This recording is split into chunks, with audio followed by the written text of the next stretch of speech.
Yes, फिलहाल अगर देखा गया तो एक बड़ी घटना हमारे देश से जुड़ा हुआ देश के में हम लोग को देखने को यहाँ पे मिल रही है। आप सभी लोगों को पता है मैं बात कर रहा हूँ नेपाल की। सो जो नेपाल में यहाँ पे जो चीजें चल रही है, ठीक है, जो प्रोटेस्ट हम लोग को चलते हुए देखने को मिल रहा है, जेन जी प्रोटेस्ट उसको यहाँ पे बोला जा रहा है, ठीक है। इसके पीछे के रीजंस हर किसी को पता है, करप्शन से लेकर उसको जो भी मतलब जो चीजें यहाँ पे सामने निकल कर आ रही थी, फिर वो सोशल मीडिया बैन कर दिया सरकार ने, फिर लोग रास्ते पे आ गए, एंड उसके बाद जो भी चीजें हुई है वो हम सभी लोगों को यहाँ पे पता ही है। सो हमारा तो मतलब जो ये चैनल है वो तो स्टॉक मार्केट रिलेटेड है। तो यस, काफी लोगों ने कमेंट सेक्शन में रिक्वेस्ट भी किया था, सर इस टॉपिक को जरूर कवर करना एंड इसका क्या इंपैक्ट पड़ेगा, ठीक है, स्टॉक मार्केट के ऊपर, इससे रिलेटेड एक वीडियो जरूर कवर करना। मतलब 2 पॉइंट्स को यहाँ पे हम लोग कवर करने जा रहे हैं। पहला कि स्टॉक मार्केट के ऊपर, ठीक है, हमारे बाजार के ऊपर क्या इंपैक्ट पड़ेगा, एंड दूसरा कि कौन से कंपनीज के बिजनेस के ऊपर इंपैक्ट पड़ेगा। कौन से कंपनी के बिजनेस के ऊपर मतलब कोई कंपनी का बिजनेस क्या नेपाल से जुड़ा हुआ है, क्या कोई वहां पे वो अपना मतलब सामान एक्सपोर्ट करते हैं, ठीक है। फिलहाल की जो कंडीशन देखने को मिल रही है तो बिजनेस क्या ही करेंगे।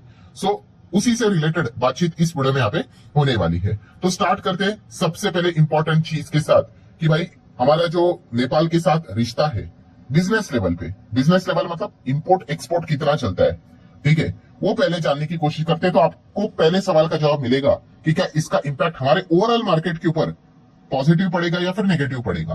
तो सबसे पहले तो आप यहाँ पे देख सकते हो इंडिया एक्सपोर्ट कितना करता है नेपाल को, जो करंट फाइनेंशियल ईयर 25 खत्म हुआ है उस हिसाब से बिलियन डॉलर का डेटा मैं आप लोगों के सामने रख रहा हूं। 7.33 बिलियन डॉलर का एक्सपोर्ट इंडिया से सामान नेपाल में जाता है, ठीक है, फाइन।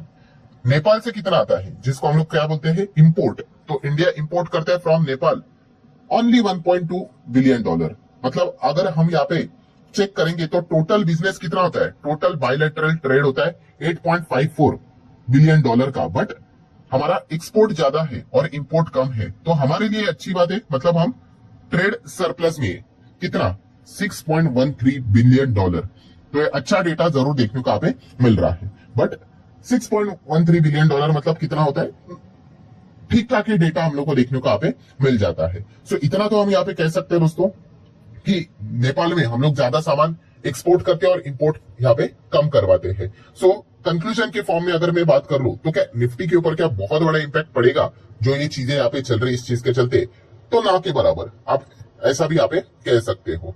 नो डाउट मैं अगेन कह रहा हूँ नेपाल हमारे लिए काफी इंपॉर्टेंट है, जहां पे हम लोग ज्यादा एक्सपोर्ट करते भाई और इंपोर्ट कम करवाते, जिसके साथ हमारा ट्रेड सरप्लस है भाई, वो कंट्री तो इंपॉर्टेंट ही रहेगा, ठीक है। बट मार्केट के ऊपर कोई बड़ा हम लोगों को यहाँ पे कैंडल स्टिक बनते हुए देखने को मिलेगा, इसके तो चांसेस हम लोग को काफी कम देखने को यहाँ पे मिल रहा है। और जब से जो ये चीजें वापस स्टार्ट हुई है तब से लेके अभी तक आप देख भी सकते हो बाजार के ऊपर खास उसका कोई इंपैक्ट हम लोग को देखने को नहीं मिल रहा है। सो ये हो गया दोस्तों पॉइंट नंबर 1। देन दोस्तों आ जाते हैं अगले पॉइंट के ऊपर, पॉइंट नंबर 2। तो पॉइंट नंबर 2 क्या है कि कौन सी कंपनीज ऐसे हैं, ठीक है, मतलब ओवरऑल तो चीजें नहीं होगी बट कोई ना कोई कंपनी तो होगी कि जो नेपाल में काम करती होगी, उनके रेवेन्यू में अगर देखा गया होगा तो परसेंटेज वाइज नेपाल का कंट्रीब्यूशन यहाँ पे रहा होगा। सो ऐसे कुछ कंपनीज है वो मैं आपके सामने रखना चाहूंगा, बट उससे पहले आपको सेक्टर वाइज भी डेटा पता होना चाहिए, ठीक है, कि ऐसी कौन सी चीज है जो कि हम लोग नेपाल को ज्यादा से ज्यादा एक्सपोर्ट करते हैं सेक्टर वाइज। सो वो डेटा भी मैं आपके सामने यहाँ पे रखना चाहूंगा। तो सबसे पहले तो आप लोगों को यहाँ पे दिखाना चाहूंगा, ये देखिए जो भी डेटा है वो यूएसडी में, डॉलर में, बिलियन के फॉर्म में और वी कैन से परसेंटेज के फॉर्म में। सो आप देख सकते हो पेट्रोलियम प्रोडक्ट, ठीक है, पेट्रोलियम प्रोडक्ट आप देख सकते हो नेपाल को बेचकर 175 मिलियन डॉलर यहाँ पे हम कमाते हैं, ठीक है। लगभग हमारे एक्सपोर्ट का 24%, हाईएस्ट लेवल अगर कोई चीज है वो पेट्रोलियम प्रोडक्ट है, ऑलमोस्ट 24%, ठीक है। उसके बाद अगर देखेंगे तो आयरन एंड स्टील की अगर बात कर ले तो वहां से आते हैं 51 मिलियन डॉलर के आसपास, ठीक है। मैं पूरे सेक्टर की बात कर रहा हूं, इसके अंदर तो आपको 10, 12, 15, 16 कंपनियां देखने को मिल जाएंगी, ठीक है। सो परसेंटेज कितना है स्टील एंड मेटल आयरन से, केवल 7%। देन प्लास्टिक रॉ मटेरियल की बात करें तो 22.7 मिलियन डॉलर्स इतना हम लोग यहाँ पे क्या करते हैं, एक्सपोर्ट उनको यहाँ पे करते हैं, इतना पैसा हमें मिलता है, जो कि हमारे एक्सपोर्ट का कितना है। नेपाल की अगर सिर्फ बात करें तो, ठीक है, मैं ओवरऑल नेपाल के 100% के हिसाब से देखा गया तो ये 3% है। देन अगर हम लोग देखेंगे तो ट्रांसपोर्ट इक्विपमेंट पार्ट्स देखने को यहाँ पे मिल जाते हैं, ठीक है, प्रॉपरली डेटा पब्लिकली अवेलेबल यहाँ पे है नहीं, ठीक है। देन मशीनरीज के कुछ पार्ट्स देखने को मिल जाते हैं, वो भी हम लोग उनको एक्सपोर्ट यहाँ पे करते हैं। देन राइस की अगर बात कर ले वो भी एक्सपोर्ट करते हैं। देन मेडिसिन की बात कर ले, फार्मा सेक्टर की बात कर ले, एंड कोल की अगर बात कर ले तो ये कुछ चीजें हैं जो इंडिया क्या करता है, नेपाल को एक्सपोर्ट करता है। ठीक है, तो ये तो चीजें आप लोगों को समझ में यहाँ पे आ गई। अब अगला नंबर किसका, कि भाई कौन से कंपनीज है, कंपनीज के नाम बताओ। ठीक है, तो वो चीजें मैं आप लोगों के सामने यहाँ पे रखना चाहूंगा। बट इंपॉर्टेंट चीज क्या है दोस्तों, कि ऐसा नहीं होता है कि सिर्फ कंपनी का नाम देख लिया, उनका बिजनेस नेपाल के साथ चलता है, अरे बाप रे अभी तो इनके बैंड बज गए, तो ऐसा नहीं होता है। मैटर क्या करता है, यस मैटर करता है भाई कि परसेंटेज कितना है। ठीक है, रेवेन्यू कॉन्ट्रीब्यूशन कितना है नेपाल के मार्केट में। ठीक है, मतलब ओवरऑल अगर कंपनी अगर मान लो अगर 1000 करोड़ कमाती है, ठीक है, और मान लो नेपाल से जो कमाई होती है उनके लिए वो 1 करोड़ की है मान लो, तो क्या उनको फर्क पड़ेगा? बिल्कुल भी फर्क नहीं पड़ेगा। 1000 करोड़ भाई वो दुनिया से कमाते हैं, नेपाल से 1 करोड़ ही कमाते हैं। हाँ, आप ये कह सकते हो अगर 1000 करोड़ कंपनी कमाती है और नेपाल से आता है भाई 500 करोड़, हाँ तो फिर फर्क पड़ेगा ही पड़ेगा। एंड दोस्तों मैं आप लोगों को वीडियो की शुरुआत में ही बता दूं, ऐसी कोई बड़े लेवल पे कोई कंपनी हम लोग को देखने को नहीं मिल रही है कि उनका पूरा मार्केट, मतलब उनकी रोजी रोटी पूरी नेपाल पे ही डिपेंड है। ठीक है, मतलब जैसे कि अभी हम लोगों ने अमेरिका का देखा था, ठीक है, ट्रम्प टैरिफ के चलते हम लोगों ने देखा था कि कुछ कुछ कंपनियां ट्रम्प टैरिफ के चलते ही 30-40% टूट गई, या फिर किस किस कंपनीज में डर के माहौल के चलते 10-15-20% की गिरावट है। हाँ, वैसी कोई चीज हम लोग को देखने को यहाँ पे नहीं मिल रही है। क्यों? क्योंकि जैसे मैंने आपको कहा कि इन कंपनीज का एक्सपोजर जरूर है नेपाल के मार्केट में, बट 2% 3% उतना ही देखने को मिल रहा है। सो चर्चे में तो ये कंपनियां 10-12 कंपनियां देखने को यहाँ पे मिल रही है, बट इनका मेजर मार्केट नेपाल ना होकर हमारा खुद का डोमेस्टिक मार्केट है या फिर कोई और कंट्री है। ठीक है, तो कौन सी 12 कंपनियां, तो चलिए वो मैं आपके सामने रखना चाहूंगा। तो ठीक है दोस्तों, ये डेटा आपके सामने ओपन रख रहा हूं। पहली कंपनी है दोस्तों आईओसी, इंडियन ऑयल की अगर हम लोग बात करें, ठीक है, सो इसको आप नोट करके यहाँ पे चल सकते हो। देन एचयूएल की अगर हम लोग यहाँ पे बात करें, ठीक है, एफएमसीजी स्पेस में यहाँ पे काम करती है। सिमिलर वे अगर हम लोग बात करें तो डाबर भी एफएमसीजी स्पेस में यहाँ पे काम करती है।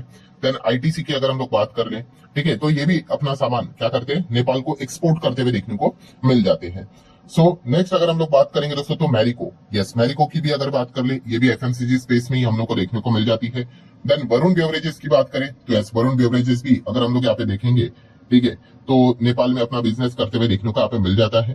देन उसके बाद बीकाजी की अगर हम लोग बात कर ले, यस बीकाजी में की तो हम लोगों को यहाँ पे ज्वाइंट वेंचर भी देखने को मिल जाता है सीजी ग्रुप के साथ। ठीक है, जो लोग बीकाजी में अगर स्टडी करते होंगे, ठीक है, तो ये जो सीजी ग्रुप मतलब वही चौधरी ग्रुप की अगर हम लोग बात कर रहे हैं तो इनका ज्वाइंट वेंचर चलता है नेपाल में। ठीक है, सो बीकाजी का भी नाम हम लोग को देखने को मिल जाता है।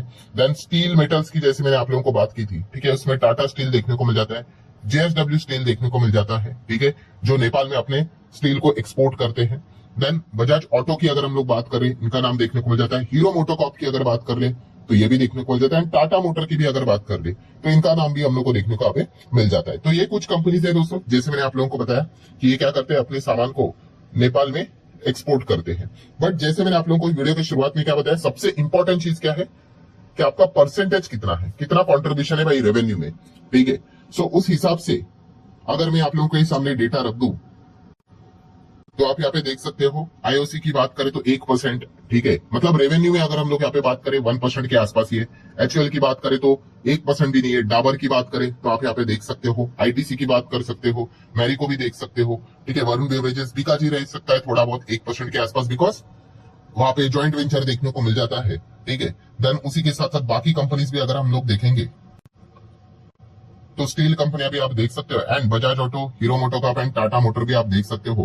बिल्कुल ना के बराबर हम लोग को रेवेन्यू कॉन्ट्रीब्यूशन देखने को यहाँ पे मिल जाता है। सो जैसे मैंने वीडियो की शुरुआत में ही बता दिया कि कोई ऐसा सीरियस लेवल का हम लोग कोई एक्सपोर्ट करने वाली कोई ऐसी कंपनी देखने को नहीं मिल जाती है कि उसका पूरा धंधा ही नेपाल के ऊपर यहाँ पे चलता है।